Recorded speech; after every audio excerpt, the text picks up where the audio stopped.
Welcome to Conversations with Big Rich. This is an interview-style podcast.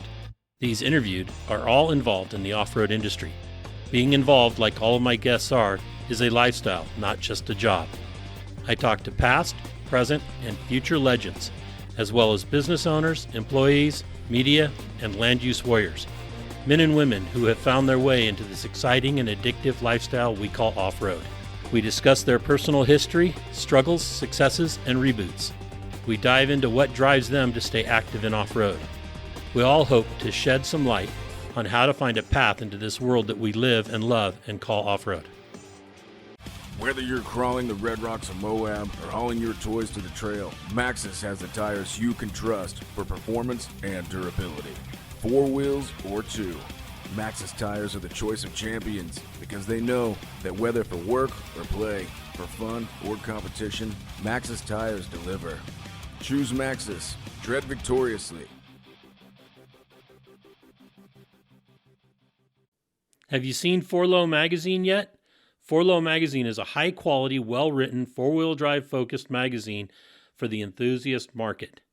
If you still love the idea of a printed magazine, something to save and read at any time, 4Low is the magazine for you.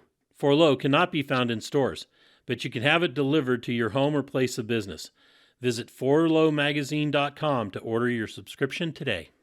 On this week's episode of Conversations with Big Rich, a longtime friend, Erik Camo Linker, joins us. From glitter to hardcore rock crawling, to pirate 4x4, to desert racing, moving boats around the world, and rescuing airplanes in Baja, Camo has more experience than most. And so this is going to be a real pleasurable interview for me to talk to Camo. We go back, to the early days of off-roading and We Rock and tin benders and all that kind of stuff. So the late 90s, early 2000s. Camo, thank you for agreeing to do this and letting everybody know. I'm going to let everybody know that Camo and I are actually sitting across from each other in his house at a table. So this one is kind of special. It's only the second one I've done like this. I like doing these so I can see the look in the face and play off of that. So Camo, thank you so much. Well, thank you, Rich. That was a very kind introduction. And we'll start off with, I turned you down the first 2 times you asked me to do it, which was kind of weird. I can't even say exactly why I didn't want to do it, but a part of me felt like when we sold Pirate and I walked away from that world, it was behind me and I wasn't really ready to talk about it. And maybe I'm still not. It's not that I'm bitter or anything. I mean, obviously, we did very well, and I've moved on past that. I guess I just wasn't ready to have a conversation that goes out to the world about it, is all. Right. So, not necessarily what we're going to talk about. From what I gather, we can touch on it. Yeah. So anyways, you asked me again, and I think I said possibly, and you laughed and said, way to commit. But at least possibly was a lot better than the 2 no's I gave you previously. So thanks for staying on it. And I'm glad to be here. And I did want to do it in person, one, because we do go back to the 90s. We've known each other for a long time, both professionally and just as friends. I mean, we live in a pretty small community and, where we basically grew up. So Absolutely. The last 25 years of our life. We've been through at least the rock crawling portion journey on similar parallel lines and experienced some of the same hardships and challenges and successes, and at the same time got to watch it grow up and see what it became. Exactly. And I think it's, I wanted to do this interview with you, first of all, because everybody is asking, especially after I did Lance, when's Camo coming on? When's Camo coming on? Or when after I did Bender, the guys that you were really tight with. And, you did say no a couple of times, and I did say it exactly a way to commit. So I'm glad we got this to happen.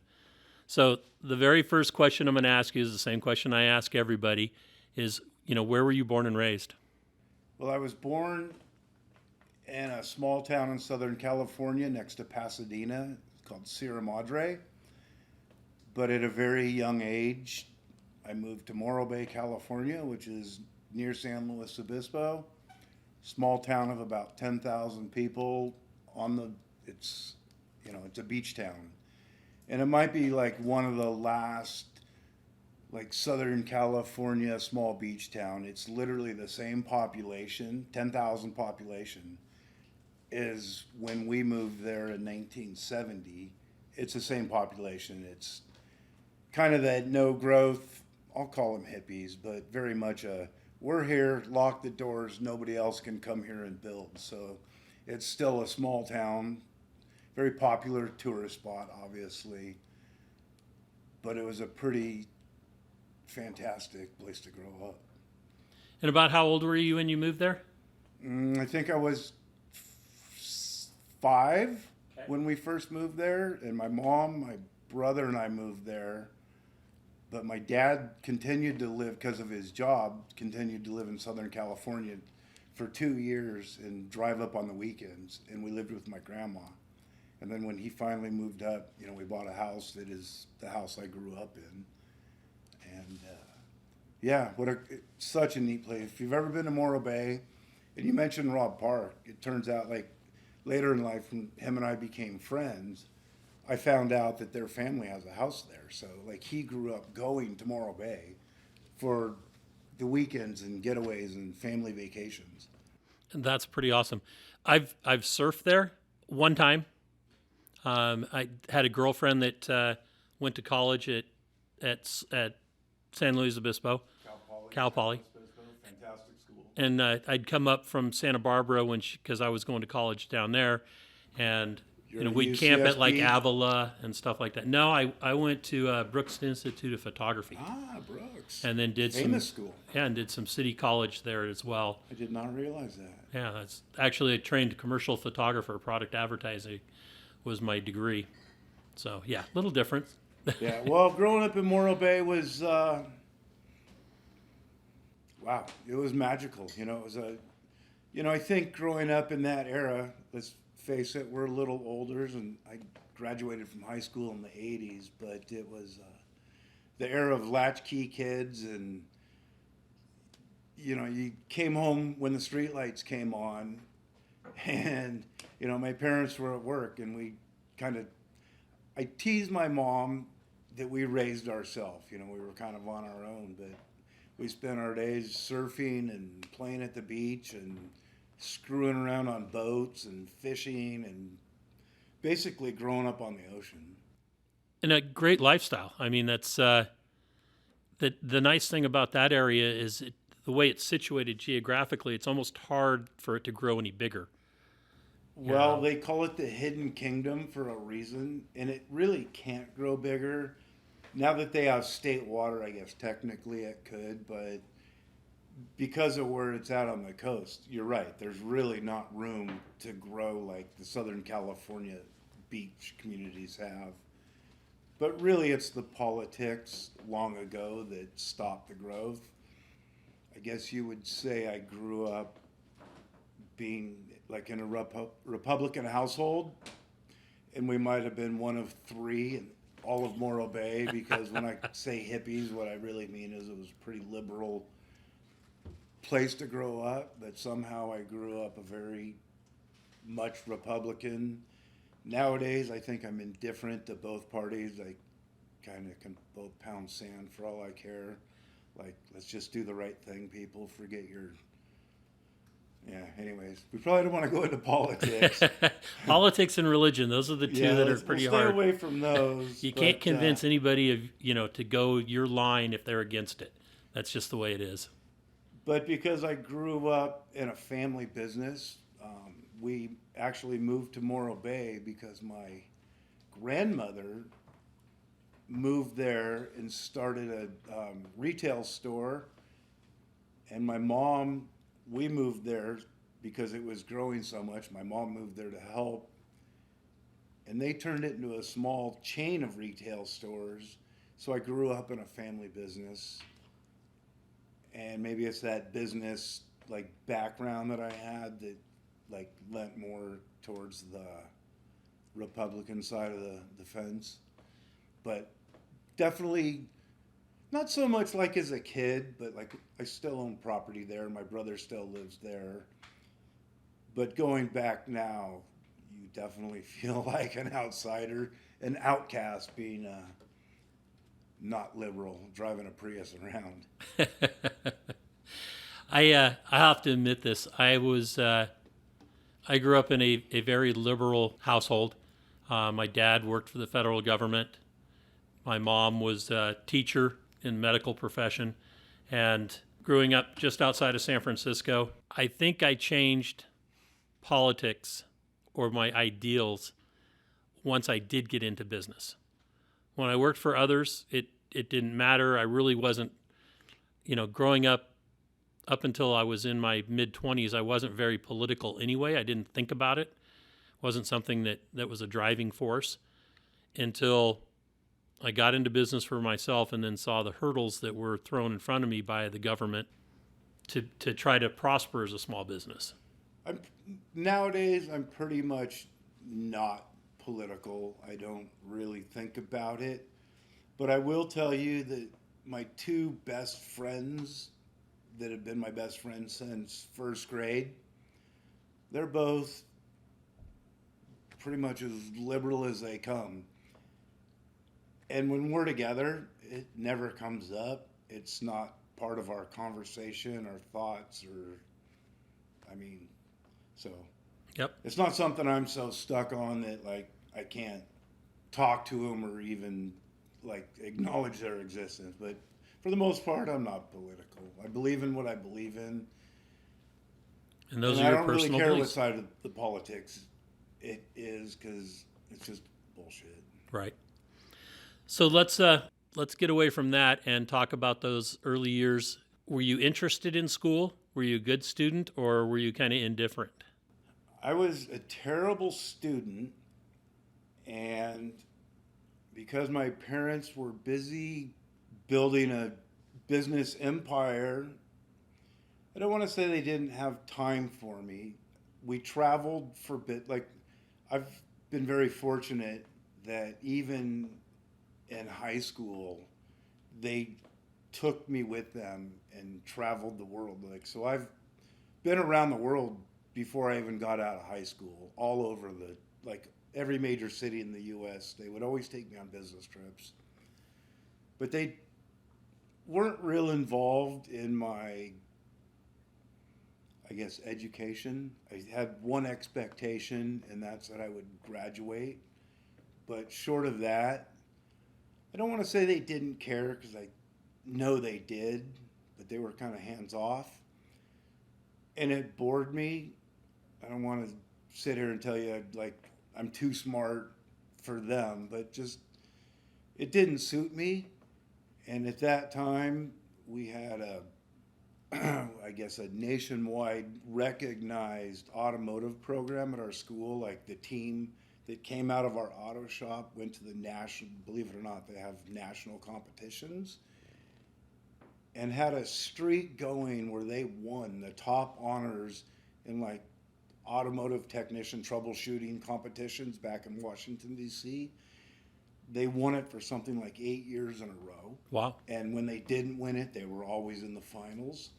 So we had this incredible auto shop, and I guess it was just a different time back then. I would not go to math class, and I would spend it in the auto shop working on my car. And nobody's I'll never forget one time, you know how they call if you miss school, the office calls your parents and why isn't your child in school?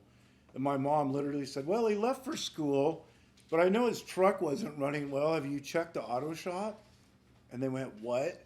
And literally the vice principal came walking into the auto shop and said, your mom said you might be in here. Why aren't you in class? Well, my truck doesn't run, and if it doesn't run, I can't get myself to school. So if you want me to come to school tomorrow, I need to spend the day working on my truck. And he literally said, okay, turned around, left, and let me work on my truck for the rest of the day. And also, if you look at Google Maps, Morro Bay High School is literally built in the sand dunes on the beach. So when the windows in the classroom are open, you can hear the waves breaking. And more than one time, I've crawled out of the classroom window and would go out to my car where my surfboard was and just go surf rather. I mean, waves are good. I can't sit in class and listen to the waves breaking. And Too much distraction. And try to focus on algebra. So, you know, surfing and working on my car was more my distraction. But I did get the diploma. I did graduate. And I think part of that helped me develop, I guess, the habit that I've been a lifelong learner, where things I'm interested in, I'll dig in deep and learn about it, and even before the internet, I would get the books, I would go meet the people, I would get involved in that subject to learn about things that I was interested in, not just automotive things, but, it could be geography, it could be, any number of subjects. So I find myself, like all my life, I've been, I guess, a student of learning. So, no, I wasn't very good at school, barely graduated. If I ever even knew my GPA, I'm guessing it was, I don't even know what F plus would be, but like a 1.1 maybe? I don't know. Not very good. As a matter of fact, I was short 1 credit in English.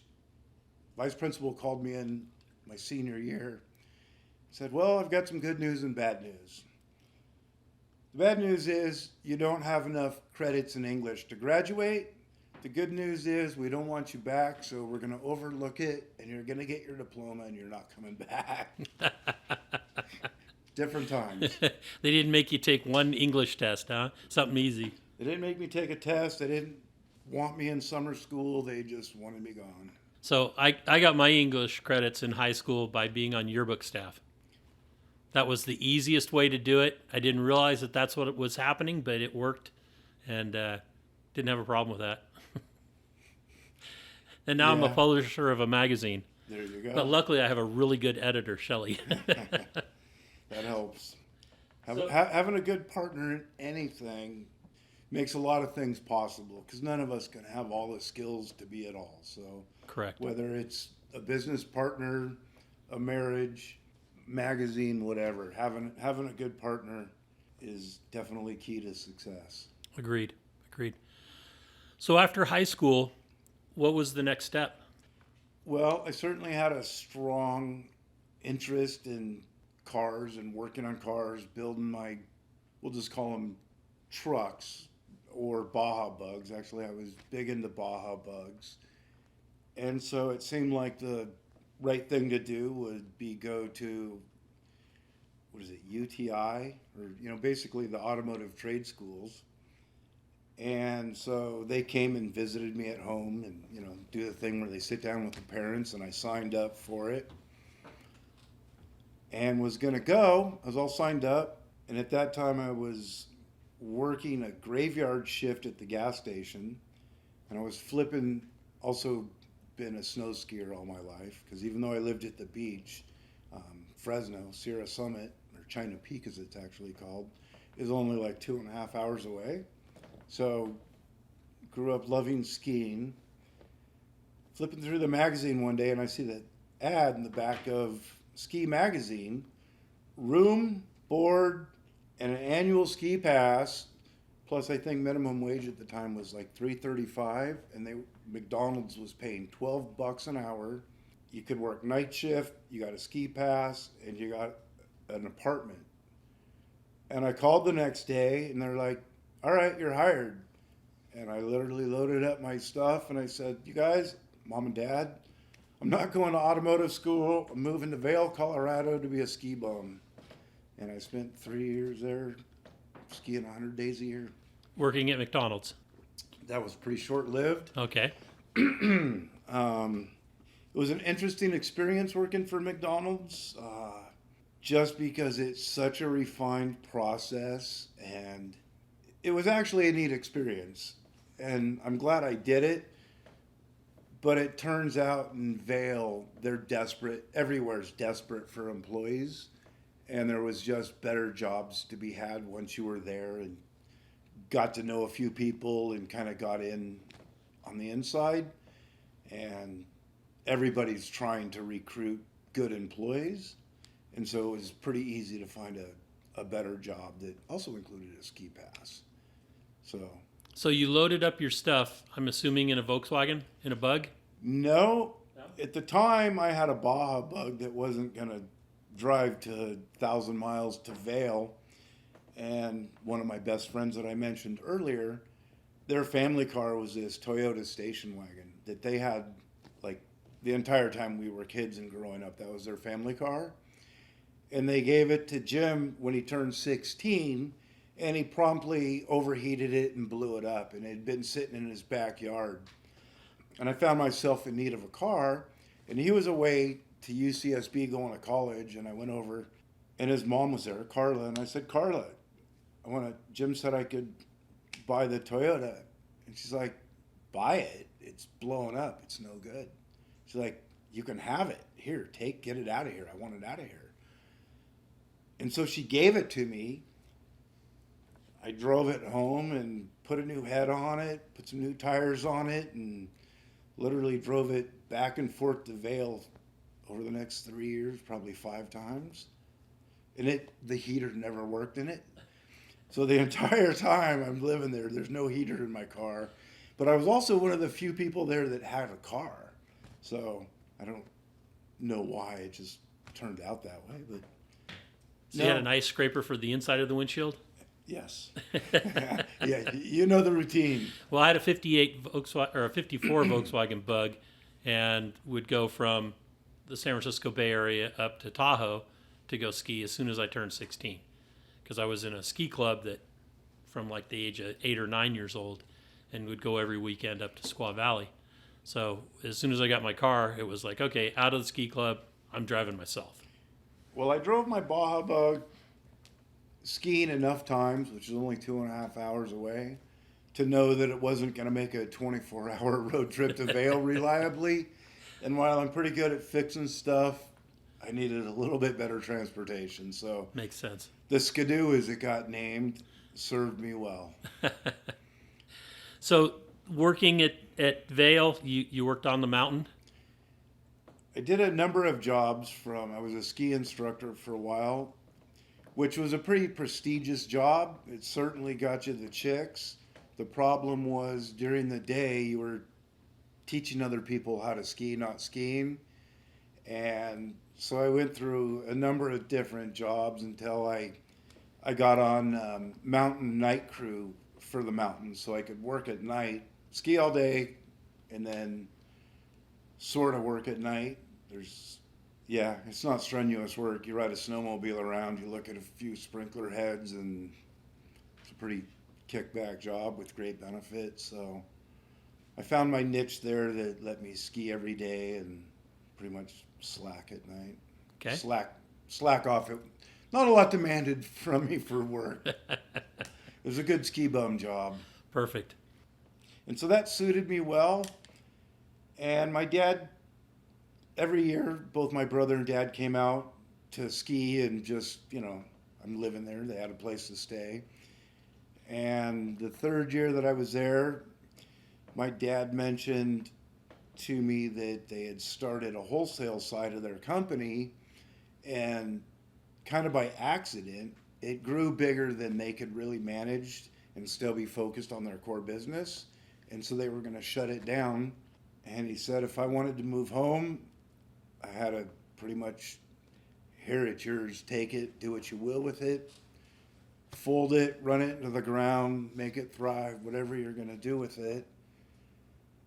And I talked to my brother, who was still actually in high school at the time, and we decided we'd be partners in it, back to the partner thing. And over the next 18 years, we turned it into, I guess, what everybody knows as the Glitter King.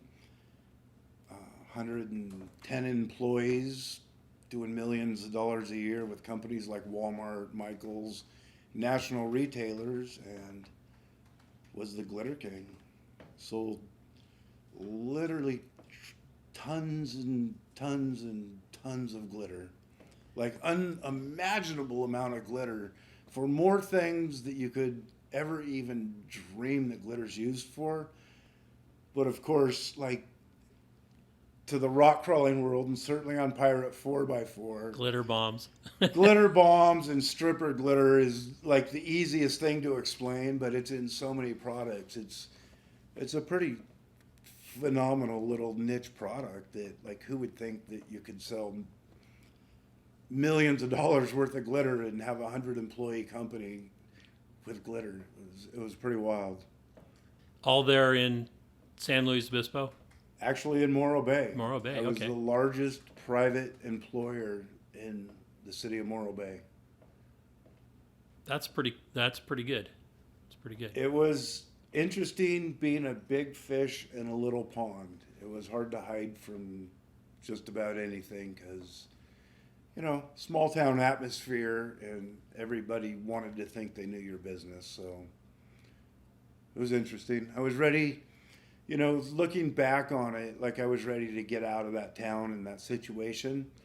But it's one of those things, once you leave, you realize what you had. It's pretty hard to live there because it's so expensive. Like, the cheapest piece of property, which is literally a tear down house that's uninhabitable, is over $1 million. It's where wealthy Supply and people demand. go. Yep. It's where wealthy people go to retire, and so it's hard to live there and like be working class person. And once you leave and sell your house, it's hard to get back to. So luckily, I still have property there. Possibility I could move back there someday, but you know, still have family, still have roots, still go there. Cool. And so while you were doing glitter is when you got into off-road? How did you get started in off-road?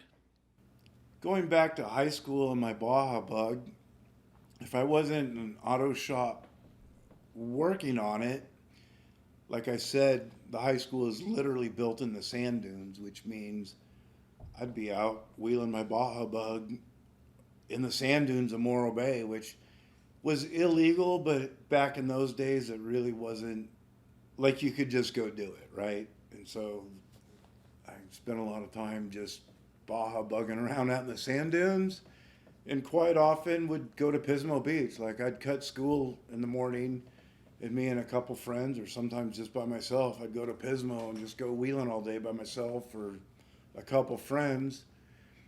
And then that led to an interest in desert racing, Baja Bugs. I kind of followed it through like Hot VW's magazine and started going to off-road races in Las Vegas.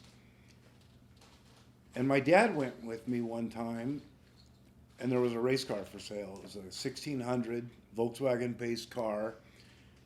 And it was pretty much a beater, but it was also pretty cheap. And had some money saved up, and my dad saw it and thought it was pretty cool and said, I'll split it with you. If you have half, I'll pay the other half. Let's buy that thing and race it. And so we did. And I got into off-road racing, and of course was like completely overtaken by that. So I got into off-road racing, even though like living in Morro Bay is not exactly known as the off-road capital of the world.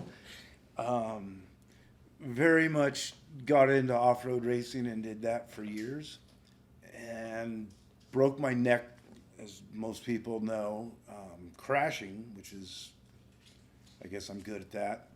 Probably better at crashing than I am winning, but you know, whenever I crashed, broke my neck, slowed me down a little bit, but I'm pretty dumb and kept racing anyways. But at some point, I had to slow down, and I think at the very earliest of rock crawling, actually, like when Marlin Crawler came out with the first crawler box, my buddy had one of the, I'll just say one of the early prototype units in his Toyota, and he took me up to the Sierras camping. We literally went up to Strawberry Lake, if you know Strawberry and Swamp Lake, went rock crawling, and instantly, like, it clicked. It's like, I can still go wheeling. I can still have fun off-roading, but like my off-road racing, because of my neck, was done. I was paying too steep of a price, and the pain was too great. But rock crawling hit me just as hard as desert racing, and I was able to, for me, it's always been as much fun to build them, to work on them, to maintain them, prep them, as it was to actually go race. Like racing in a way is very selfish because it takes a whole team to work on and make a race car and get a race car ready to race. But yet only one person gets to drive it, so it's kind of selfish. But with rock crawling, like I could work on it mostly all myself, build it mostly all myself, and go drive it, and I loved it. And literally took one time go and camp and do it, and I started building one, and I guess the rest isn't history because there's a lot of stories behind it, but I was instantly became a rock crawler building Toyotas. Got a Toyota out of a junkyard. A lot of you probably remember my green Toyota with the exoskeleton, but it had the flatbed cage on the back where my kids would ride and the toolboxes on the side. And that was at the very earliest days of Pirate, when there was only like maybe 100 people on there. And Tin Bender, Rob Park, was one of them. And they were from Ridgecrest, and Surprise Canyon at the time was, a big attraction. And they had posted their club, we're going to go there. Anybody want to join? Of course I do. Like, okay, I'll go. And out in the middle of the desert, they're parked on the side of the road waiting for me early one morning. It's like where we decided to meet. And I'll never forget, I was with my ex-wife at the time.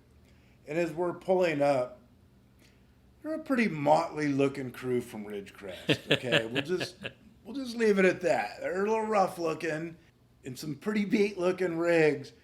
And my wife's like, just keep driving, just keep going, don't stop. I'm like, no, man, I talked to them online. They're cool. This will be fine. But she's like, no, don't stop. And we hit it off instantly. It just went from there. Like, that was my first connection on Pirate with, like, my fake internet friends became real. And, to this day, I still consider him, a true friend. We've done a lot together, had a lot of great experiences, and happy to see him grow in his field and find success and follow his career. But I can say that about a lot of people I've met through Pirate, watching them succeed right in their business. It was a unique perspective on Pirate, watching these companies start up as nothing in their garage.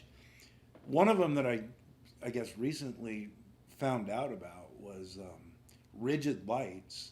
He started on Pirate, just making them in his garage and selling them on Pirate. And actually we were in Baja at a race, and he started telling me the story, and I wasn't even aware of it. And he sold that thing for like, just $100 million. And it literally started because of Pirate in his garage. And he's like, no, I want to thank you, Camo. Like, without you, this never would have happened. And I was blown away. It was, wow. Yeah. I knew that it was supporting all these other companies doing things, but just how much impact it had, I don't think I realized at the time.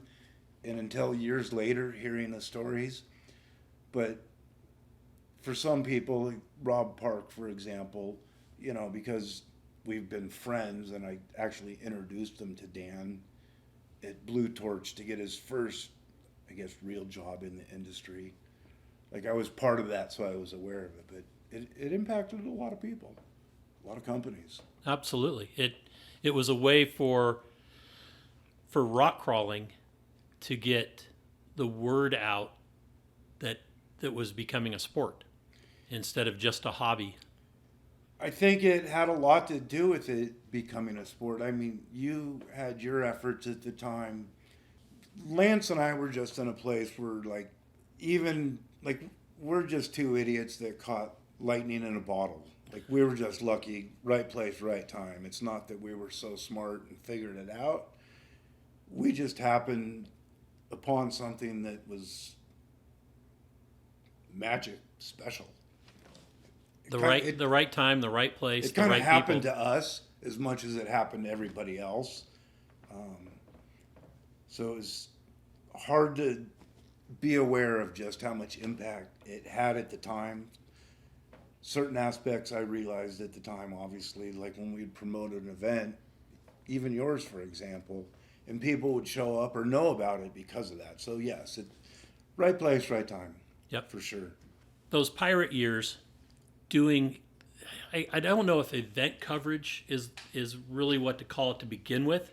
It was more like going out and experiencing the events and talking about it and showing it. It wasn't like you guys. I don't know if it was like you guys went out going, okay, we're going to go out and do this as event coverage as a production. No, so much as just experiencing it. We very much had the goal of doing event coverage.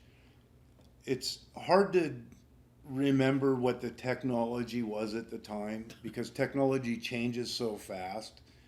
We were always trying to do more than technology allowed, but we very much were trying to do event coverage. Like we had this dream of what we wanted it to be as a live production event coverage, and we were always fighting with the technology available.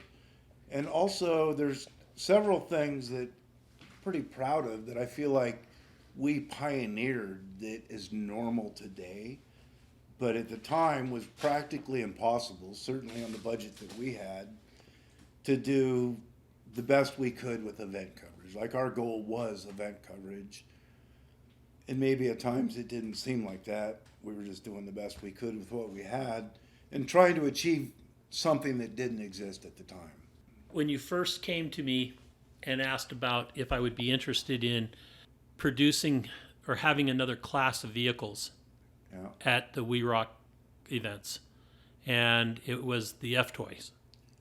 Yes. And you guys put together and I said, yeah, as long as you guys run the rules, I don't have to worry about the cars are teched properly and they fit into all the group. As long as the group took care of that, I was game.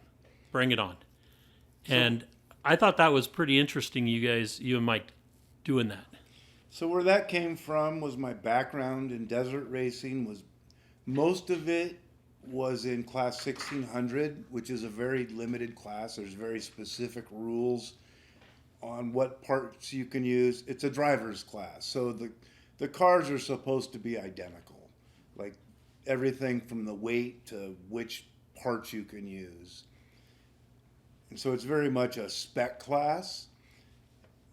And because I was a Toyota guy, I just had the idea that like all the people I knew with full-bodied Toyotas, myself included, they were getting smashed and ruined, and the next step was truggies, if you will. And starting with a Toyota frame and the Toyota running gear made sense. So what if I could find manufacturers that would have somebody design a frame or a tube chassis that would weld onto the Toyota, because the rest of the parts were pretty much all standardized. Instant Buggy and Mike Hendricks ended up being the primary manufacturer. My dream was really to have a couple around the country, so shipping wasn't an issue. But Mike, I think he made over 150 of those.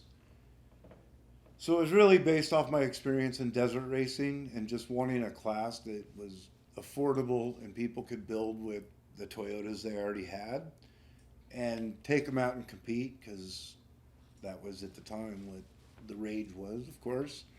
And they turned out to be, capable wheelers, fun trail wheelers, and the competition was fun. There was always enough people in the class that it was a good time. I agree. It was popular, and there's still so many of those buggies out there running around that are the ex-comp rigs.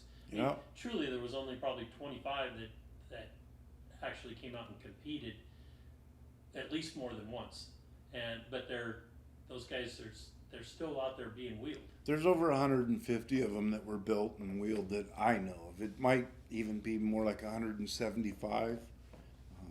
Been a while since I last talked about that, but yeah, no, for sure it was successful. And like I never thought it would be the most popular class to watch because they're still Toyotas, right? Right. But they were quite capable. It was fair because they were all built very similar specs, even though you had some options on how to set up. It was more in the setup, and they were pretty affordable to build. So, I felt like it was a success. It did what I guess my idea for it was, and a lot of people embraced it. So it was fun. And those tin bender years, there was a lot of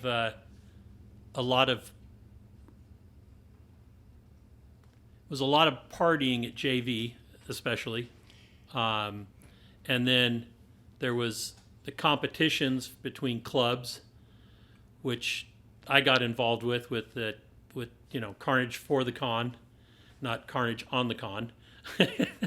You guys did that one kind of outlaw event up there. That was just a spur of the moment brainstorm I had. But with the tin benders, they're a neat group of guys. It was, I think, what attracted me to the tin benders when I first met them and went to Surprise Canyon was the camaraderie. They were the unclub, even though most people think it's a club. It's really an offshoot of an older club in Ridgecrest. I think it's called the Gear Grinders, and it's your traditional Jeep club with a lot of rules. And it was the younger generation of that, and they were purposely not an official club. It was just like-minded guys that like to wheel hard, beat on their... They weren't going to do it the traditional club way where you get in line, there's a caboose, or on the radio, everybody stops at each obstacle and watches. Old school Jeeping, I guess. And, JV was their stomping ground, which, we all know is a great place to wheel. And we just went there with the mindset of destroying shit. Like, we had fun just destroying shit. We weren't... Like, having the pretty rig and showing off and going to car meets and waxing our rig was like we were there to smash them. Like I'll even say King of the Hammers was born of the spirit of the way the tin benders wheeled. We would be sitting around camp almost like itchy fingered gunfighters, everybody staring at each other to see who was going to flinch first, and nobody would want to call it, and somebody would make the move and Le Mans start. Everybody would run to their rig, and whoever got out in front was the one that got to pick what trail they were going to, because everybody had to follow them. So just getting to the trail was a race, and it was perfectly fair game to try to crash the guy in front of you. So just on the way to the trail, we're going as fast as we can trying to crash each other. And the first person of the trail, they got to pick the trail, and they're the trail leader. And they weren't stopping to see if people behind them are okay. They're trying to stay in front of the guy behind them, and the guy behind them is trying to wreck him, run over him, and get in front of him. Like, the whole thing was a race.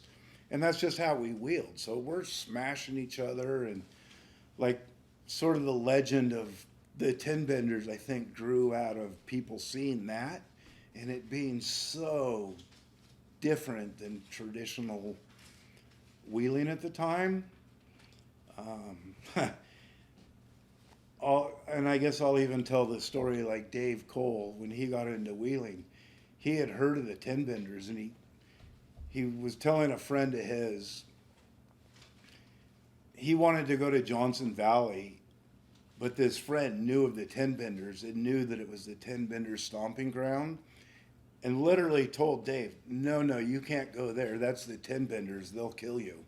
Like, you don't go mess with the tin benders. wreck your shit. And he went anyways, and that's where I met Dave, was at JV. And he tells the story best, so I'm not going to try to tell it, but we literally met on the trail, and he got, we'll just say, mixed up in our antics of smashing each other, and like, he thought it was great, but he was also scared to death we were just going to run him over and leave him for dead. But then once we finally got, and it happened to be Clawhammer, the first person, and I think I was the first person to the top. So I get to the top of Clawhammer, second person, third person, and as Dave pulls up, and he made it, we're passing around a bottle of Jack Daniels, and literally because he made it, it made him one of us, and like, here, want a shot? And like, literally since that moment, he just like, that made you one of us, because it was an unclub. It was just one of those things. If you hung out and wheeled with us and that was your mindset, you just kind of became a 10-bender. And yeah, we developed a little ceremony to jump people in and whatnot, but it was really just a matter of showing up and wheeling with us kind of made you a 10-bender. And from that, it was fun to taunt the Pirates because they were the biggest, most notorious club at the time. Notorious. And, you know, we were shit-talking wheelers that just like to have fun. So Carnage on the Con was just calling them out. Like, yeah, you guys think you own the con, you think you're cool? Well, we're going to show you what we do. And it was really nothing more than that, just calling them out. And okay, let's raise some money for a good cause, and let's invite a couple other clubs. I don't think the other ones, nothing against them, but, you know, they were probably more traditional clubs. But obviously cool guys and part of the Rubicon and part of the scene. But it was really a smackdown with the Pirates. We were, I think, out to show the world that, yeah, the Pirates are cool. And they were feared on the Rubicon. Like, people were afraid of the Pirates on the Rubicon. Oh, yeah. For sure they were. We were out to prove to the world that they weren't the baddest dudes around. And that was the start of that. And to add to that story, so I came up with that one day and just threw the challenge on the internet, and it became the legend.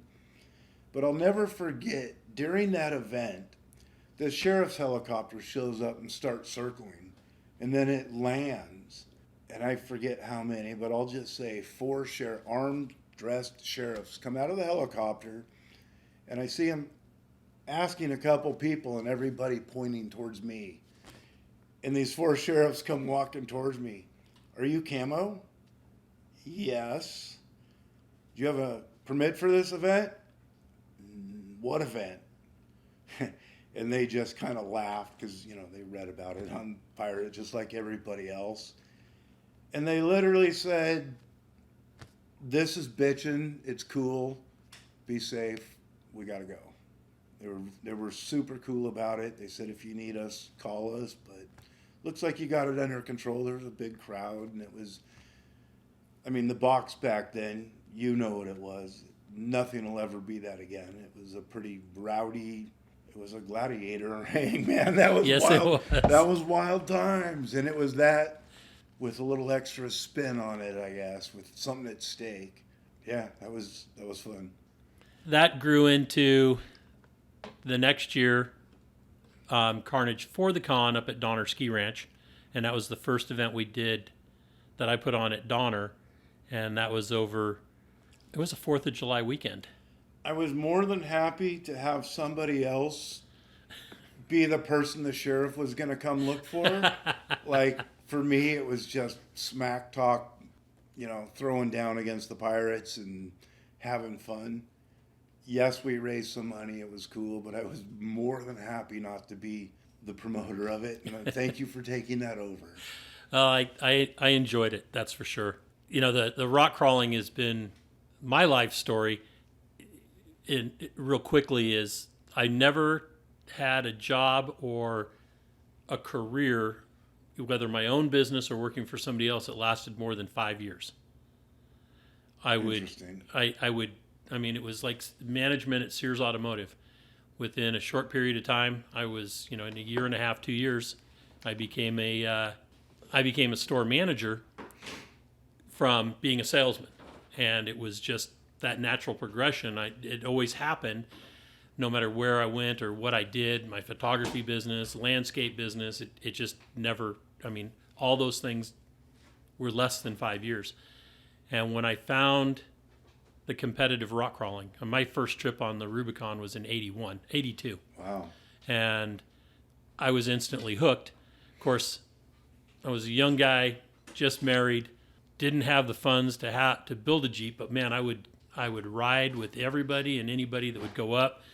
I ended up with a 1-ton Chevy in 86 that I'd take through, and it was still my work truck. Not an easy fit on the Rubicon at that time period either. No, but it was fun. It wasn't really full-size friendly back then. Not that it necessarily is now, but It's more so. It's a different place now for sure. But the whole idea was to get to Spider. Yep. I didn't get to the Springs until probably 20 years. But back then you didn't need to, because for locals it was all about the box and Yep. Spider Lake. That's where the happenings was. That's where it was at. That was the Rubicon, at least for us. Exactly. And that rock crawling gave me a sense of purpose to provide a place and something to do for people that wanted to take that next step beyond just trail wheeling. And there was already events going, ARCA and what became Pro Rock, but it was and then U-Rock started about the same time I did, and it all was spun from turning that. Rock crawling, whether it was just regular trail wheeling or going out and busting trails like you guys would do with tin benders down in Johnson Valley, it was still a competition. It was not, it was like, okay, I'm going to do this obstacle better than you can do it. Watch me. So we just took it and refined it and put rules around it so that so we could have a scoring system and proclaim a real winner without people, applauding and holding up cards saying you got a 9 or a 10. Well, you found a way to make a business out of a brand new sport, which is pretty amazing. Whether like you did it by doing events, I did it via Pirate 4x4, somebody else did it by making a widget, a chassis, or whatever. But it's still to this day, like when I think back on my Pirate years, maybe the thing I'm most proud of was how it enabled so many people to make a business out of something they loved. Yeah, taking a hobby and making a lifestyle out of it. Yeah, no, and it enabled a lot of people to do that. Yep. And I'm probably the single most proud thing about Pirate. And the friendships. It's amazing how many, like my wife's always called them my fake internet friends, but they've never been that to me. They've always been very real. And everyone I've met, like I've always felt connected to, like, because we're cut of the same cloth. Like just to be on Pirate, certainly to survive on Pirate, you're just one of those people that's my people, our people. We're all the same at a very core essence. We might have different exterior things, but there's something that we truly are passionate about, and that was the rock crawling. So they were never fake or internet friends, even if I'd never met them. They were very real to me. Right. I agree 100%. So then, Pirate, you guys somehow got into the whole racing with Schaefer and getting back into the desert racing thing for you and jumping into it to begin with for a lot of rock donkeys. Lance and I were at Bob Sweeney's event at the Placerville Fairgrounds. I forget exactly what it was called, but it was basically a short course, smash 'em up, Jeep event. Bob Rogie was racing, and an interesting side note, I'd never seen this before. In a Jeep 6-cylinder Cherokee, he not only holed the block, he broke the crank in half, and it still ran, and he still finished. It's the most strangest thing I've ever seen. But we're at that event watching the short course racing, and Lance, of course, knew that I had a desert background because I talked about it a lot. It was still very much part of my soul. And as we're watching that racing, I referred to something about like desert racing and how much fun it is to be in the car for hours and hours and hours just on level 10 getting it. Like the longest adrenaline rush you've ever experienced, to where it just goes on and on and on. It's truly unique. And it was literally, well, why don't we go do it? And we made one call and bought a car right then and there. So we bought a Jeep Speed, which just seemed to make sense. It's affordable within our price range, I guess. If racing and affordable, how stupid does that sound? Let's just say we had enough cash to buy a decent Jeep Speed. Just one of those spur of the moment, seemed like something to do, seemed fun and cool, and we could cover it and do it. Like, all right, I'll try that. And so we went and did it, and like for me, you know, I was just as hooked as I'd ever been on it. And Lance took to it like a duck in water. I mean, it's, nobody can do it and not, like if you love rock crawling, you're gonna love desert racing. There's just, I mean, look at King of the Hammers, right? It's a thrill. It's the shit.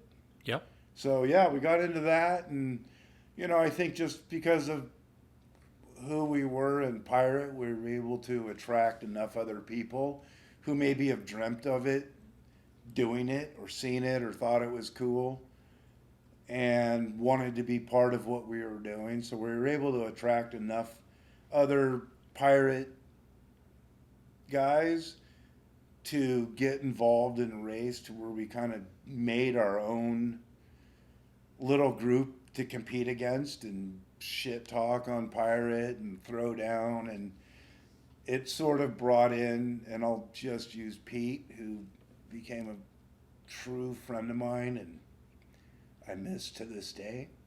But it brought him on board more so with Pirate, and he obviously started the Rock Donkey thing, and that just became its own thing, and it was fun. I mean, you know, it was kind of, you're proud to be a rock donkey and go show them idiot desert racers like we're more than just rock crawlers. Exactly. Yeah. I know that... Put it this way, we had zero, and I'm not talking just Pete. I'm talking rock crawling had zero respect from the desert racing community. We weren't even nerds. We were nothing. It nothing. did, yeah, exactly. I'd been friends with Robbie Gordon since we were 14, desert racing together in the same class. Like I've raced against him in 1600 class. I remember getting thrown out of casinos, me and Robbie trying to play the slot machines when we're like 16 years old and getting thrown out of casinos and just being hoodlums in Vegas, because that's where you're hanging out at the desert races. And he was opened a new shop that the fabricator on my desert team, he went to work for Robbie, and Robbie was having an open house and invited me down and wanted me to bring my rock crawler. So I brought my rock crawler. This is my Truggy that John Hall built. And at the time, you know, it was all about articulation. So it had just stupid, crazy articulation. to where your average person looked at it and was like, what? Is that thing broken? So I took it down to his open house, and it's on display with, there's trophy trucks and Class 1 cars and all the desert bling. And the biggest crowd was around my stupid rock crawler, which I had flexed out on a forklift. And everybody was fascinated by it. And Robbie from the get-go was interested in like what it was all about. Like, he might have been the first desert racer who truly gave rock crawling a serious look and a bit of respect, and like went and tried it. But like, we had no respect, and so that's why the Rock Donkeys was so funny. Like, Pete was good at naming things like that, and it was just funny. And it was neat to see through King of the Hammers, see it come so full circle to where, at least with the trophy trucks, like that's one of their highlight races now. And they very much take, the rock crawler serious. They're legit. They're badass. If you're a motorhead and you look at the state of the art King of the Hammers car, you can't help but see the amount of like real engineering and fabrication and sophistication and money. But they've come a long ways from. Well, when you think about it, the four-wheel drive class was basically Class 3. At Score or any of those, and that's that big Bronco, the Broncos and the Blazers and that kind of stuff. Big Ollie. Yep. And then the first, the only one that really took it outside of just modifying the stock rig, was the Landshark, being a four-wheel drive. Yeah. But, that had some limited success. And then Shannon, took his 4400 car, King of the Hammers car, and went down to go play in Class 1. And everybody was like, this isn't going to work. You can't go those speeds with four-wheel drive. Right. And it was proved that you can now. But even in the early days, before even rock crawling was a sport, there was several high-dollar, even factory-involved attempts to make four-wheel drive Class 1 cars. I've seen several of them. One of the more famous ones, reportedly, it was $1 million car. They spent $1 million developing this car, and it was a lump of shit. It didn't work. It just didn't work. It was. So I think everybody knew that it didn't work. You could see it didn't. It was just wrong. And so I think they just assumed there's no way a rock crawler can go fast, because, like, I forget what Nissan spent $1 million trying to do it, and if they can't do it, you rock donkeys certainly can't do it. And that seems kind of normal. There were a bunch of garage guys just, That's the difference between engineers and garage guys. Well, I learned very early on, never underestimate a redneck. They will get some shit done. That's very true. I mean, look at the market now. When we got first started in rock crawling, everybody was, they were basically, the highest percentage of them, and the guys that were winning were in full-bodied vehicles. The Fire Ant, that by Curry. That's amazing vehicle. Yeah. Amazing vehicle. And the technology in that was, nowadays isn't looked at as real technology compared to what is being rock crawled now. I mean, that would be a mod stock rig in our We Rock classes. I mean, it would be, it's not. Or Shannon's Pinky. It was a tube chassis Jeep, which was cool just because it's a tube chassis Jeep. But compared to like what the desert guys were doing, like it was just kind of a joke. Correct. To us, it was like at the time, like the coolest Jeep there was. Like, look, wow. Exactly. Even today, I think Pinky would still be a sweet rig to own. Be a fun wheeler, like on the Rubicon and whatnot. And look at where the technology has gone in the four-wheel drive industry because of the competitions, because of people wanting to do it better. Same thing that happened with desert racing back in the late 60s, early 70s is that, we're going to take Volkswagen Bugs, in a pickup truck or whatever it was that Gardner, drove, with just big tires on a streetcar and get across Baja. And where that got started years before we did. I mean, in four-wheel drive, it was all about, how many more shocks can I add? Can I do it, re-arc the springs to get the lift? That wasn't real.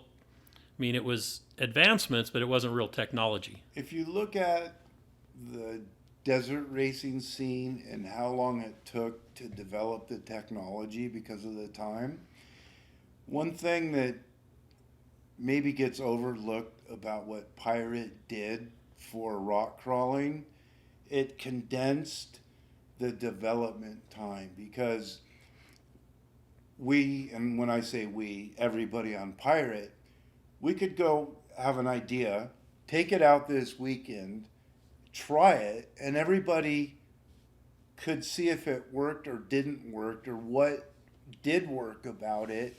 And the next guy could improve upon last weekend's effort and next weekend be out with a better version of it. And it vastly accelerated the development of the sport because everybody could see what you're doing, so you would share it and then take what worked, improve on that. And so literally week by week, the technology was advancing. It wasn't just one person. And while there are individuals who have made great contributions, and Shannon Campbell always comes up in my head, and there's others, but we'll just say that your garage guys were able to see what worked this weekend, and I've got a little different twist on it. Let me try that. And then we could see how that worked, and the advancement was so much faster than it had ever historically been because of Pirate, and everybody could go there and share what that was information. Happening. And it was like, it was amazing. I mean, that's what the internet is like best at, and the Pirate was the best of that for sure. And there was so many people with so much different life experiences, whether it's fabricating or just in what they do, coming together, and it was able to accelerate rapidly. Yeah, I agree. And all of the motorsports are that way now because of that shared information and that collective of being able to communicate and observe and critique what other people are doing, where before, without it, you'd show up with something on your race car and everybody'd look at it. Might take a couple weeks for teams to figure out what it was you were doing. Correct. But on Pirate, you were happy to share what you figured out and share that information, and the next guy could take it and try it a little different or modify it. And yes, today I think all of motorsports does that, but I have no doubt Pirate was the first. It led the way in doing that. I agree. I agree. Sure, there was other forums at the time, and I used to track them, like how many users and their metrics and all that. It was part of my job. And Pirate was in a league of its own. It was, at the time of all websites, not just automotive, one of the largest websites on the internet. Obviously, Facebook and other ones came along, and it changed what the internet is today. But back then, Pirate was one of the largest websites on the internet. The fact that it was about rock crawling is, That's not what they were tracking, rock crawling websites. It was all websites. But yeah, nowadays for sure all motorsports have, I guess, their edition of pirate. But So, how did Pirate TV come about? Because that was something that was pretty cool. I'd be sitting in Placerville watching you guys up there in Georgetown, do your thing, and I was always intrigued by it because you guys, it was it was kind of like a conversation we're having now, but with a lot of input and just talking, shit, basically. The very first one, I wish I could remember what the subject was, but I believe it was an upcoming race. And we decided to just have a live conversation. We're in the office doing what we normally do. And we just decided to have a live conversation and make it Pirate TV. So we went out in the shop, set up a little thing, and it was just Lance and I just talking about this upcoming race that was going to be and who we thought was going to do what. And we had a lot of inside information with various teams, some of it confidential a lot of times. Both of us had spent a good part of the day on the phone with whether it's vendors or teams that, wanted to talk offline. And plus reading most of what's on, you got to stay abreast. So we just had a lot of information. So we just wanted to talk about this upcoming race and kind of break it down in sort of a talk show format. And we did that. And it turned out pretty cool. So we decided to do it again. And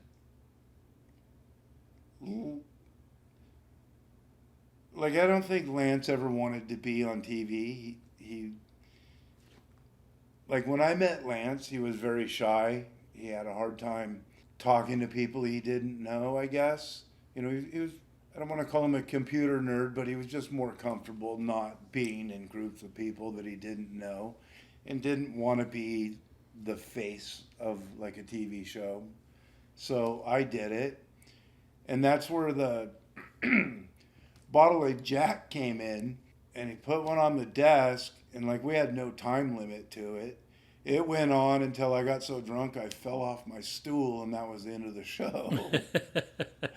But from there forward, with just the guests, we always had the bottle of Jack, and it was really for the guests. You come on, because it was a full set in a studio. It looked like any television production studio. We had cameramen, lightmen, soundman. It was a full TV set. And it was a little intimidating for guests to come on to realize oh, this isn't just a hokey little thing. This is a real TV studio. And people that you wouldn't think would be nervous about it, and I'm not going to drop names. You could see they were visibly nervous to where they weren't going to have a comfortable conversation. And, booze is a social lubricant, so have a shot or two of Jack and loosen up, and we're just going to talk about whatever we talk about. And so it just kind of became a thing that there was always a bottle of Jack on the table until we got, we'll just say, our first big national sponsor, advertiser, and their concern was the drinking on set, so we just hid it under the desk, and on the commercial breaks we would all do a shot. So we still did it, but it wasn't in public view. And just back at that time, Lance and I had just gotten divorced. Literally, when Lance and I became partners, we were both, I'll just say, happily married. And within 6 months, we were both divorced, single, and ready to raise hell. So and I was living, I was living in Morro Bay at the time. And he's like, well, what are you doing? If we're going to do this, we're trying to make Pirate a business 6 hours apart. why don't you come sleep on my couch and let's do it together. Let's just go all in. All right. So literally, I didn't even own a truckload of stuff at the time because it all went away. I drove up to Lance's, lived on the couch, and like Pirate was a 24-hour-a-day, 7-day-a-week endeavor. And I think it's just fair to say after recent divorces, it was time to raise hell, and we did. So the reputation was partly earned, partly urban legend. Like, we've never really been like that hardcore partiers. But when you're trying to be, I guess, popular and get attention, like going with the crazy party animal routine isn't the worst act. So it was not really staged. It's like we would go have $1,000 bar bills at rock crawl events because, we were having a good time. Reno Rocks? Pretty much all of them. Reno Rocks was off the hook. Well, for us, most of them were. But yes, Reno Rocks was epic. It's too bad it didn't continue, but the fact that it was a one-timer kind of makes it special. And hats off to Barbara, because definitely at the top of the list for cool events. Absolutely. And everything that happened around it for those 3-4 days was just Good time. There was some pure insanity going on. Yes, there was. Yes, there was. So then you and I share a story with Bob Rogie especially, and then Jody Everding, and that was you and I were on our way back from the Baja 1000 down in Cabo.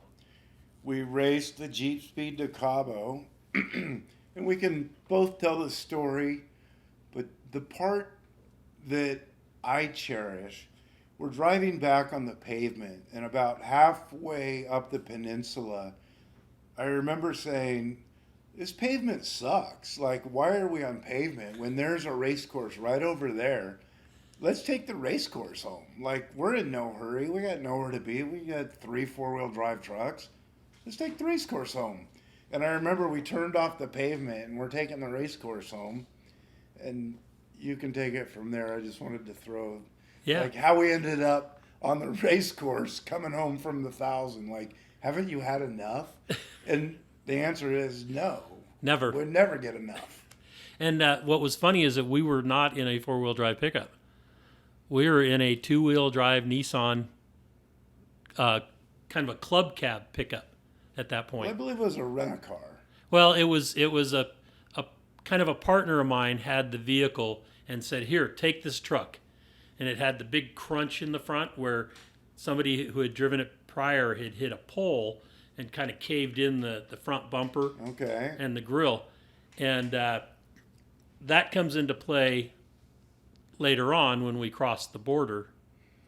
Weeks later, it seemed like weeks later. It was a while. It took us a while to get home. Yes, but we finally found Bob Rogie on the way up, and he was out at Buenaventura on the sand spit, and he had broke his Cherokee and had gone, basically, I'm done, I'm out of here, and just kind of, was doing his own thing. Bob Rogie style. Yeah, Bob Rogie style. So we found him out at Buenaventura on the sand spit, and we had a couple of bottles of tequila with us, and that's pretty much all we had. I think we ended up with some shellfish. We bought some shrimp from the local shrimp peddler, which, if you've never been to Buenaventura, actually, you've driven by it and seen it, and it's a cool place to go be. Yes. For sure. It's a lot of good memories there of just funny stuff that's happened in my life. Most of it, no, all of them involve Bob Rogie somehow. This case was with you as well. So I remember watching the sun go down and then watching the sun come up. and I don't think there was any sleep in there. And it was a glorious evening of just sitting around bullshitting, the three of us, just having, one of those times. And then the rest of the trip home, we were dirt roads, race course, and the most memorable part began when we were at a military checkpoint between Gonzaga and Portocitas. Correct. And we Which stopped. at the time was a 4-wheel drive, slow, rocky dirt road. Yeah, it was not. You wouldn't want to take a camper down it. Not at all. It would destroy it. So this vehicle that we were in it had these chrome running boards on the side that were round tube with a imprint for a step on it. Pad, yeah. And the one on the passenger side kept falling off, so I had tied a rope around it and tied it to the frame of the passenger seat, and getting the door closed was quite the chore, which this will come into play later in the story. So then we're sitting there at the military checkpoint, and this is nothing more than like a couple of pieces of plywood that have been leaned up against each other. There may have been a cactus involved, and and some cones. And I remember a 50 cal machine gun and a military tent were the two things I remember from that checkpoint. But other than that, it was just out in the middle of nowhere on this dirt road. Exactly. And so we were sitting there trying to get through. They're doing the inspection and all that kind of stuff. And I don't remember if that by then Bob's truck had broke down and he was on the tow strap at that time. No, it was after that. It was still running at that point. Okay. But we're standing there. Bob and I are trying to communicate with the guard, the military guy, and all of a sudden we see you just kind of wander off, and you're looking up, and there's this airplane that's kind of circling around us as it's getting lower and lower and lower, and he's circling, and he's obviously got some kind of problem. Well, I heard his engine sputter, and then once I heard his engine sputter, I started watching him. But then I literally saw and heard his engine stop, and I knew that guy's going to crash. So I started going towards the obvious crash site, or closer to it. And there was an old road or runway that had been... Definitely wasn't a runway. Well, no, but it was maybe it was maybe 20 years before. And they may have tractored out, I think dug out some holes or something. It was a road that went down to a fish camp. That's right. Okay. And it was washed out and rutted and rough shape. So that's the line. That's the road or the area that the plane was heading for. Yes. As he was coming in, there was a second plane up there, and there were some people from the States that had an experimental plane. I mean, the plane was a normal plane, but it had an experimental engine in it. It had some kind of Subaru motor or something like that. It was a home-built experimental plane. I mean, it was a real plane. Right. What made it experimental was they built it themselves, and it wasn't made by a manufacturer. They built it themselves, which made it experimental. And then I can remember one of the funny things to me that stood out in my mind was trying to communicate with the Mexican guards, military guys, and the one guy had a mirror, a little handheld, reflective mirror that would be, on a semi truck to show you, that what it looked like right next to the truck, kind of a wide angle mirror. And he was standing there and he was signaling the plane that was still up there. And Bob and I were just cracking up over this because it just seemed hilarious. What's the guy? What are you trying to tell him? Exactly. Semi 4 with mirrors or something. Anyway, Is that plane crashing? Like, what are you trying to signal here? Exactly. So the second guy runs into their shack, tent, whatever you want to call it, and comes out with a bigger mirror. Now, this isn't just a mirror. This is like a bathroom vanity mirror with the cabinet still attached, that goes into the wall. That's and he funny. brings this out, and I look at Bob and I said, "Oh, long range communication now." I mean, it was this big, huge vanity mirror that this guy's holding, and so Bob and I are just laughing our asses off, and you're walking down toward where the plane is. I missed that because I had already taken off for where I figured the plane is headed to try to land, which is that old dirt road down to the fish camp. Right. So I missed that, but that's hilarious. They're trying to. I mean, what are they going to do? I mean, we're over here. That was the whole thing. Is what? I don't know what they were trying to accomplish. I have no idea, but it was pretty apparent. They thought we were there to meet our drug supplying plane. That's Correct. what I got out of the whole thing. Exactly. Because instantly you continue with the story. So up from the fish camp comes this military, like 6x, 2 axles in the back, 1 in the front, and it's got stake sides on it. And here's all these young Mexican military, that some of them had boots on, some of them didn't, some of them had just their underwear on. I remember the ones that scrambled out of the tent that were obviously off duty at the time, literally scrambled into the truck and down to the side of the plane crash in their underwear with a machine gun with their boots on. Exactly. And I remember all of them surrounding not just the plane, but us, because they thought we were part of that, surrounding us at gunpoint, and the one leader guy screaming in Spanish, like trying to give us commands of what to do. And all of us are looking at him like, what? Well, you want what? What, huh? Could you just put the guns down, please? And somehow we were able to get them to calm down to where most of them lowered their guns, not pointed at us.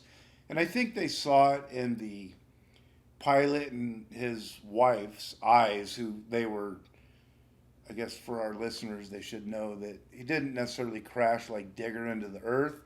He was able to glide in and landed on a very bumpy runway. How he didn't wreck on the landing. And actually land it without destroying the plane, but it wasn't running, and he was able to glide into a safe landing. But their eyes were, like, you could see the terror in their eyes, and it wasn't because machine guns were pointed at them.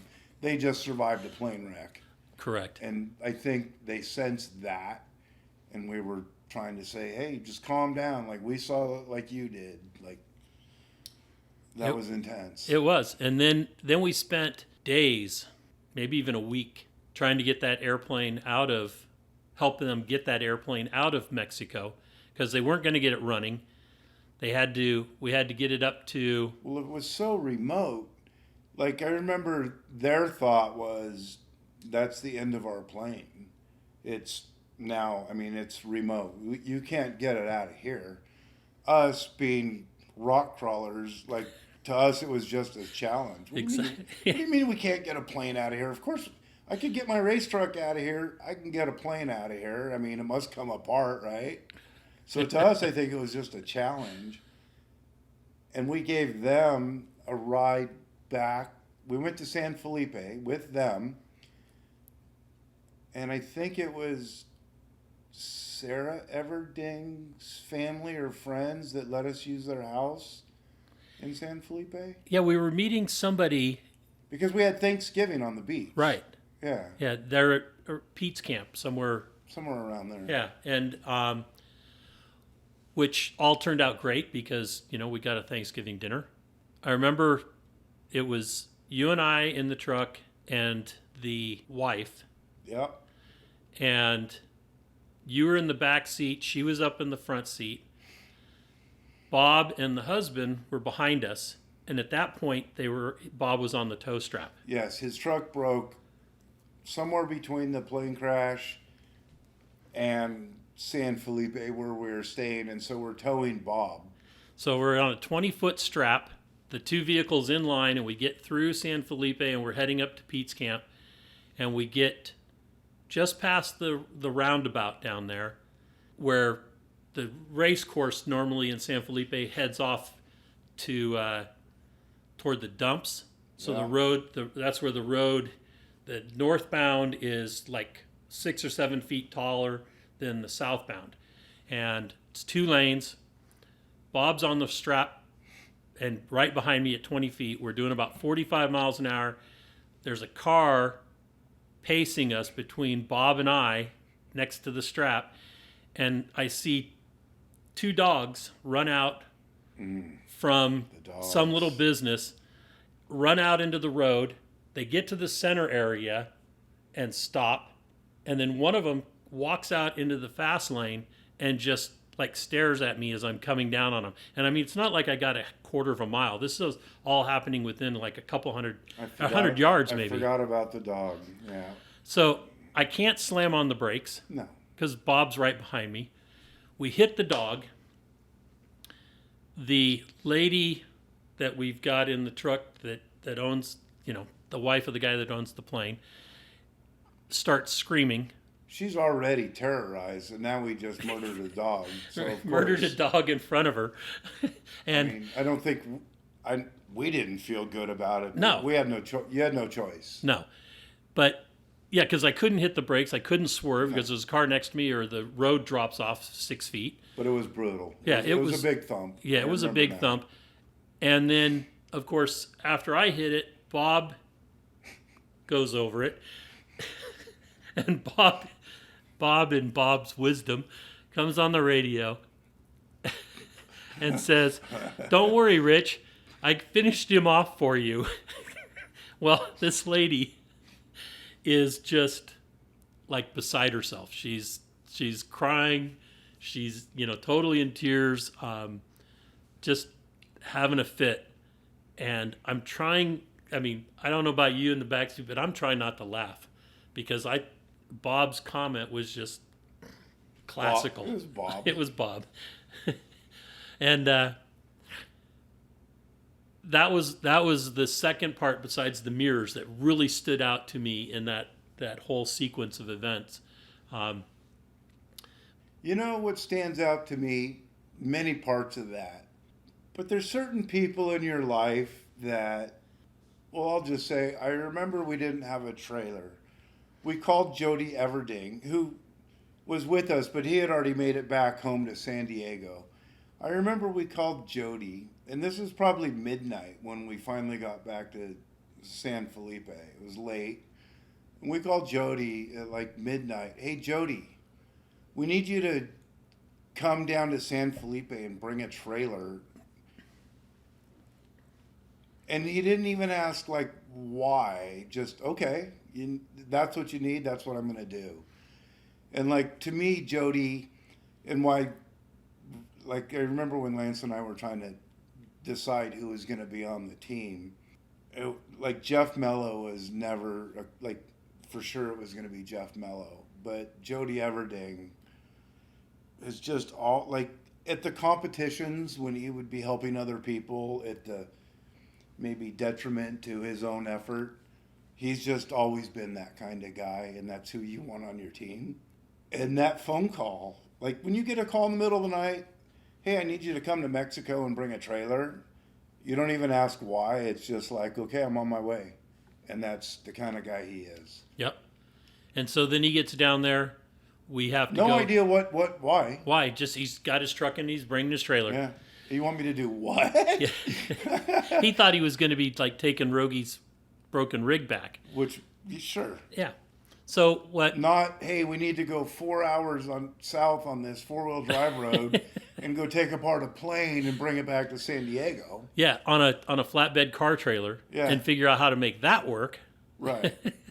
And then getting it out of the country, because remember the Mexican authorities were like, "No, the plane landed here; it has to fly out." The Mexican FAA was involved, and they wanted, like, their procedure was they needed to fly their mechanic, whatever guy from Mexico City, because we weren't allowed to do the work taking the plane apart. We were supposed to hire Mexicans to do the work, not to mention all the paperwork. We spent a day at the San Felipe airport with the airport, whatever she was, the airport, whatever, official lady trying to go through all this. And if you remember correctly, it came down to I bribed her. I gave her $100 just to ignore it and let us do what we needed to do. And I'm like, how much does this guy make a day? Like, it comes down to labor, keeping them employed. Here's his money. Give this to him. We don't need him. Like, this plane's out in the middle of nowhere. We don't need a team of Mexicans to take this plane apart. We can do it. And I bribed him. It was really the only way it was going to happen. Which maybe we shouldn't put that out to the world, but hopefully the statute of limitations applies, and that was then. Yeah, well, we're not in Mexico either. No, we're not. So, but the rest of the story is we get the plane onto Jody's trailer, we get it out of there, deal with it at the airport and all the red tape there. We get to yeah, they didn't want it leaving Mexico. Right. It supposedly, what I remember is that if it flew in, it needed to fly out. Something like that. I remember they wanted to investigate it. It was a bunch of red tape, and we needed to bribe them to make the red tape go away is what it boiled down to.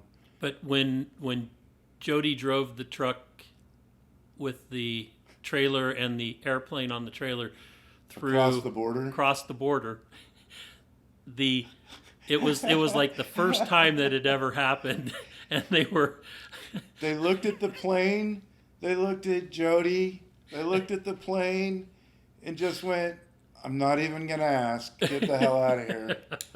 Like, somehow you guys got it here against all the rules. Just get out of here. Didn't even pull them into secondary. Exactly. An airplane on a trailer. Absolutely amazing. Crazy story.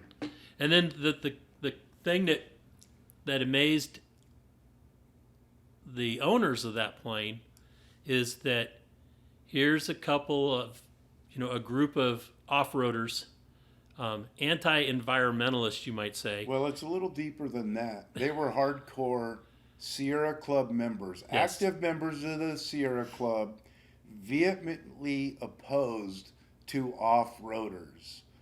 Like, they were the enemy, no doubt about it. And we knew that when we were helping them. We knew it all along. We were in it because it was a fun project. And it was an adventure. It was an adventure, and somebody needed help, and we were able to help.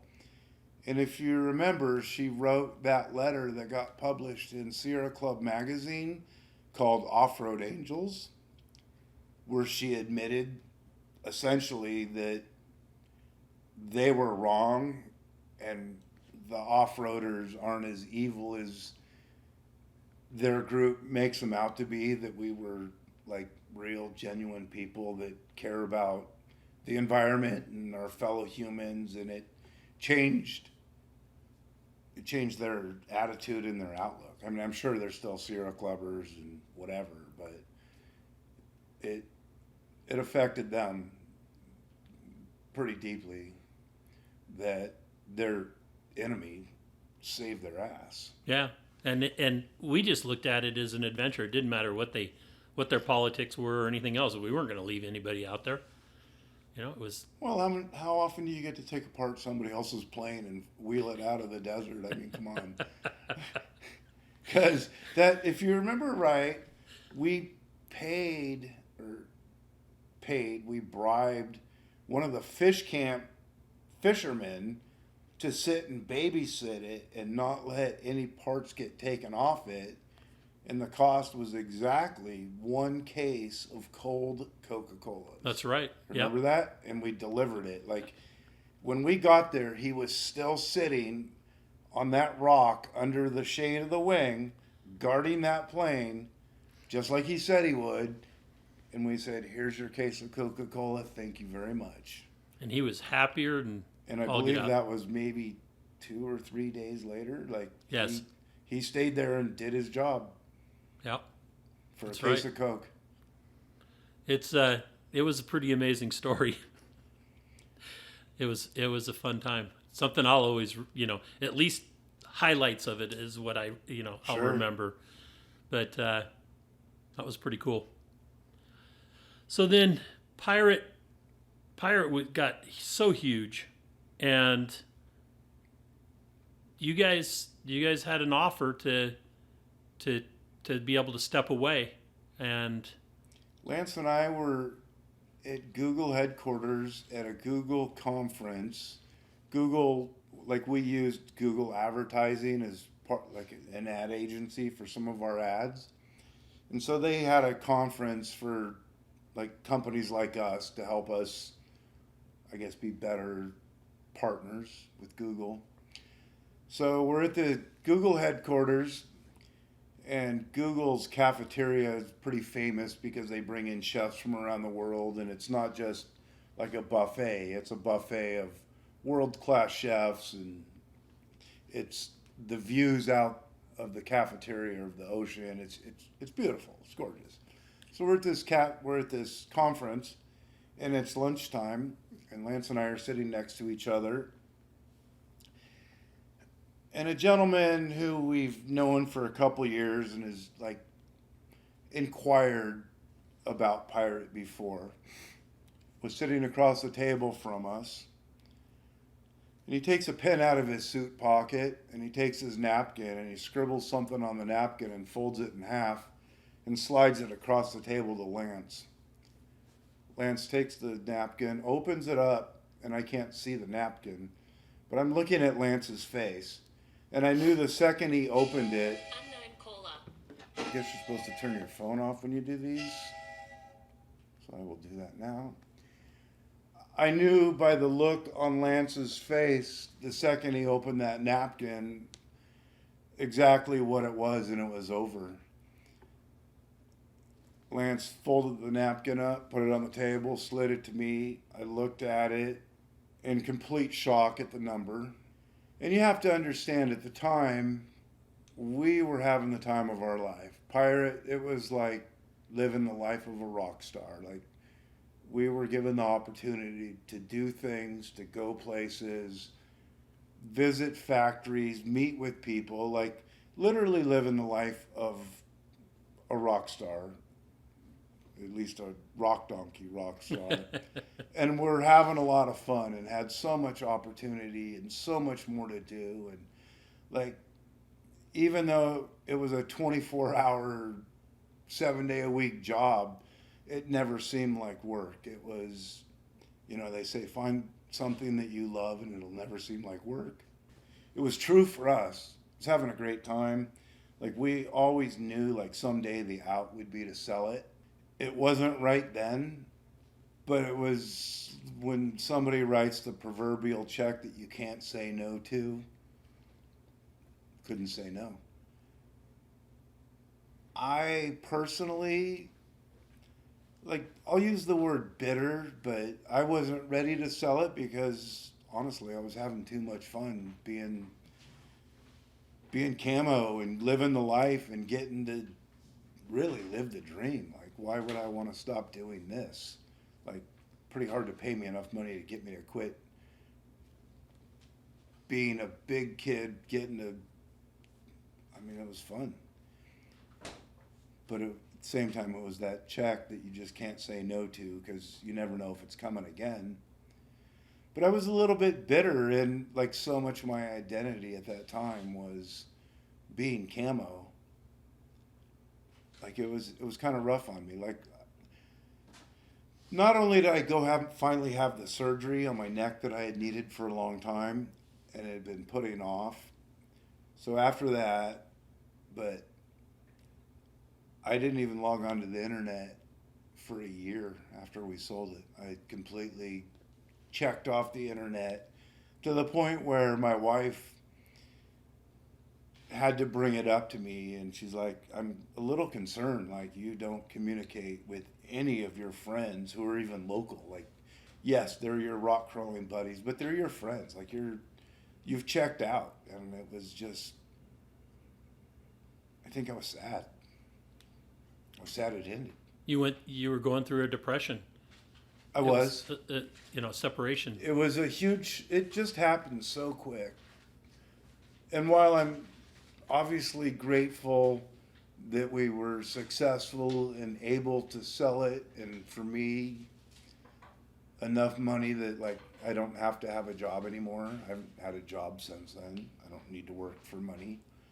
I'm not like I'm baller rich and I can go jet setting around the world, but I'm comfortable and I can do what I want to do and enjoy life, which is a pretty unique opportunity to own several homes that are paid for and get to do what I want. That I'm truly blessed, but at the time, yeah, I went through a bit of a shock and a depression and was, I guess, a little bit bitter that we sold it, like right in the midst of having the time of my life. That's understandable. But I've gotten past that, and I cherish the memories now. And the newest gig that I know that you're doing, and I don't know if there's something in between there that I've missed, but that's what I think would be just like the ultimate job.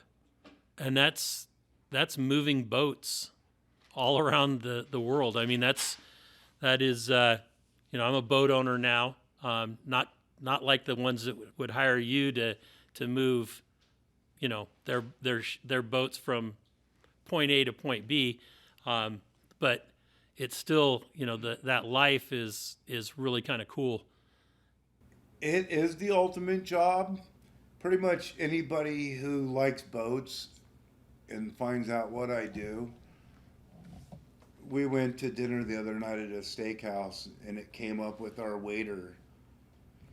And he literally almost started crying. He's like, "You are living my dream life, my dream job. That's like all I've ever wanted to do." So a lot of people have that reaction, but it's funny how it came about. Growing up in Morro Bay, comfortable on the ocean, boating, something I've just always done.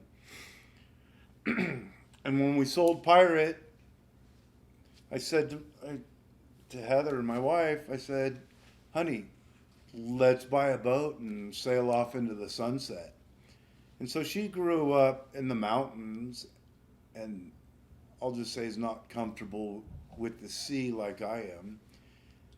And she looked at me like I had 3 heads and was completely crazy. She's like, "I'm not sailing around the world. As a matter of fact, I'm not leaving the side of land." And we charter boats every year, like in the British Virgin Islands. You get a catamaran and island hop, which is basically bar hopping. But like land is never more than a couple miles. You can always see land. And it's fun, and it's just, and you're in paradise. But she's like, "No, I'm never sailing. I'm not leaving the side of the land. But if that's what you want to do, go buy a boat and do it. Like if that's always been your dream, do it. You got the money, buy a boat and sail it around the world." And so I started looking for a boat, and I found one that was far away. And at the time, I didn't have this skill to sail a boat across an ocean. And so I had to find a captain to deliver it for me. And I did. I met a captain. That deal fell through. And about a year later, on a Wednesday, my phone rings, and it's Captain Nick. And he said, "Hey, Camo, you want to go sailing?" My answer was, "Of course I do." And he said, "Can you be in Hawaii on Friday?" "Of course I can." I got on a plane, flew to Hawaii, and sailed a boat back from Hawaii with him. We hit it off. I enjoyed doing it and became his engineer / mate. And his clientele is such that they own these incredible yachts that they're exploration yachts. They're made literally for traveling around the world. But they're also slow, and it takes a long time to go around the world. So they will fly to where their boat's at, and they pay a captain to move the boat without them. So we move the boat from, one cruising ground, let's say the San Juans, and next I want it in the Mediterranean. Well, that's a 5-week trip. And let's face it, people with that kind of money don't have the time to do that. They have businesses and empires to run. So they pay, and I say us, but Captain, it's his customer base. He's got a large customer base of these yacht owners that need somebody to move their boat from season to season to the next place they want to be in paradise. I guess just fell into it that I've got the time and the ability, and literally I'm on a different boat every couple weeks, taking it to some incredible place, on getting paid to fly. They fly me first class, all like everything's paid for, and I'm getting paid to basically live on somebody else's yacht and move it around the world. This last trip was from Florida to Australia, which is 12,000 miles, which is 12 time zones. It's exactly halfway around the globe. I literally got paid to take somebody's boat halfway around the world. It took us 3 months. Of course, it's a dream job. I will literally be driving the boat in the middle of the night, and I will just start laughing out loud at myself, who the hell hands me their keys to their $10 million boat and go, here, Camo, take my boat to Australia? It's so ridiculous to me that I literally laugh at myself all the time. It's wild. It's I get on a lot of amazing boats and go to some crazy places. Yeah, I really get boat envy when you start posting the pictures of the boats that you're on. And, my little 48-foot Chris Craft Catalina, is like a dinghy to some of these. It's just amazing. It is, but it's your boat. And I think, to me, I think it's cooler that you own that boat than me being on their boat, because it's yours, man. It's your boat to live your dream on, and you're doing it. So to me, I think that is cooler than what I do, because I don't own a boat. I don't get to go where I want to go. I go where I'm paid to go. And so it's a little different, but I get it, because I get to go on a lot of boats that most people never get to experience, even walking on, much less traveling across the world on it. And so, yeah, it's pretty unique. Just kind of lucked into it, but I sort of always lived under a lucky star, obviously, because you think lightning doesn't strike twice. Well, it struck with glitter. It certainly struck with pirate, and it struck with the boat thing. Most people that are doing what I'm doing on the boats have spent an entire career in the marine yachting industry to get to a place. It's like their retirement, the perk for a lifetime spent boating, where they finally gotten to the place where they get to do the cream of the crop, the coolest part of it. And yet I just lucked into it one day, and now I'm cruising around the world on some amazing yachts. And I will say, most of them I can't post on the internet because they're people's private yachts, and these aren't the kind of people that like putting their things out on the internet. So the ones that I do post are usually a boat that's being sold, is on the market, and has to, for whatever reason, be moved, or it's not currently owned by somebody that would be particular about that. Most of them, we sign non-disclosure agreements so that they just don't want their business being public knowledge and anybody talking about it. Right. So I don't even get to take pictures of some of the super cool ones, but the ones that I do put on there are still really cool boats. Absolutely. Yeah, no, it's amazing. They're incredible. So besides doing your current thing, moving boats? Anything in the future? That's a good question. It's not that I'm done doing boats. There's still a couple places that I haven't been that I want to go. It just, the opportunity hasn't come up. Like, I turn down more trips than I'm currently doing. Obviously, crossing the South Pacific and getting to visit some of those South Pacific islands that you can only get to by boat has been a lifelong dream. So that was kind of the pinnacle of my career. But there's still some places and things I want to do, and when those opportunities come up, I'll do that again. For right now, it's like I'm not just doing the Seattle to San Diego. I could be doing that full time as a job, but I choose not to. Don't really need to do that run again. I know it by heart. But there's some places I still want to go, and when that comes up, I'll do that. Kind of working on a new idea right now. We'll see where it goes, but this is one of our rental houses, and we're working on, we had a renter in here for the past 8 years. Went to go re-rent it and realized it was time for a refresh and redo it. So we're kind of in the process of that. Once we finish this, we're, I guess, still deciding what we're going to do, but one of the things that we'd like to do next is, I'll call it the van life, like the Sprinter van, and go explore North America by road and see. Like I said, I've traveled a lot and been to most major cities, going to conventions or trade shows. But we live in a pretty cool country with a lot of stuff to see. And so there's, you know, I think I'd like to go do that for a while. That's probably next. So hashtag van life. Hashtag van life, yeah. The vandemic. Yeah. You know, I think most of my life I've dreamt about doing it in a school bus. But just like race cars, part of it was just building my own school bus. The reality is I live in suburbia.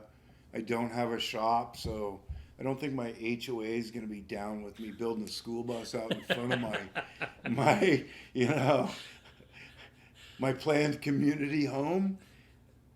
So I'll probably buy a ready-made van life, which, you know, they're more comfortable to drive in. But I've always loved the hippie school bus. Like, it's always been a thing for me. Right. I think that would be more of an adventure because you're probably going to spend more time wrenching on it. I would definitely spend more time keeping it running, sure. And, you know, let's be fair, that's not usually the woman's ideal of traveling the country. To me, putting a new tranny in on the side of some rural highway adds to the adventure, but I can do without. I've done that enough, I think, at this point. That's awesome. So I want to say, Camo, thank you so much for allowing me to come down here and sit with you and have this discussion and just talk about everything that, you know, has gone on. It's been great. I know there was a little bit of fear there maybe of getting back into some of this, but hopefully this was an easy process for you. I enjoyed it. The reason I said no, I felt like when I stepped away from Pirate, I was done with it and didn't want to feel like a has-been trying to relive my glory days talking about it.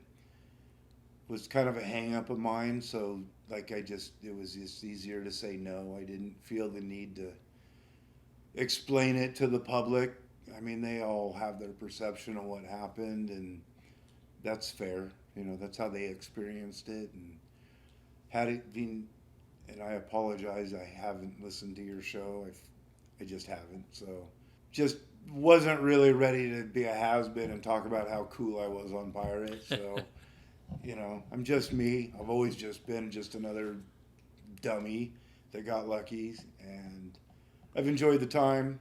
Mostly good seeing you again, Rich. I mean, it's been a while since we've been on an adventure together. Absolutely. Used to be kind of a regular thing for us, and it's been a while. So I will say, let's make a point of getting together and going on some dumb adventure. Yeah, if you get one of Hey. those really cool trips and you need another person to come along on one of the boats, let me know. Well, I know that there was a time I was transitioning out of the rock crawling and the racing, and now I've got a partner who I can do everything as long as I have internet at times, and thank God we have like Starlink and those things. Starlink's been a game changer for Yes, us. that I can do those kind of things now, and so we're not traveling like we did. I don't have the I'll tell you what. the leash, you might say. Generally speaking, we don't need another crew member. We're a pretty solid team with what we have. But I can invite you anyways to come along and experience it. And I'd like to share it with you because I know you love boats. You have a boat. But these are sort of a different kind of boat. And I'd like for you to see what it's about and enjoy it. So let's make that the goal. Okay. I'll even take a trip that I might not normally take because it's easier for you to do than some of the ones we do, and we'll go spend 5 days moving a boat somewhere. Sounds like a plan. I like appreciate it, buddy. And thank you for the friendship that we've had over the years. It means a lot. I feel like it's been mostly a friendship. There's been times where it's been a business relationship because that's what it needed to be. Absolutely. But I've always just considered you a friend. So Well, I like that. take care. And Thanks for having everybody me, out there, I Rich. hope you enjoy this conversation with Camo. And if you didn't, well, who can blame them? Because, Anyways, thanks. Peace out. And see you next time. Sounds good. Bye. Well, that's another episode of Conversations with Big Rich. I'd like to thank you all for listening. If you could do us a favor and leave us a review on any podcast service that you happen to be listening on, or send us an email or a text message or a Facebook message, and let me know any ideas that you have, or if there's anybody that you have that you think would be a great guest, please forward the contact information to me so that we can try to get them on. And always remember, live life to the fullest. Enjoying life is a must. Follow your dreams and live life with all the gusto you can. Thank you.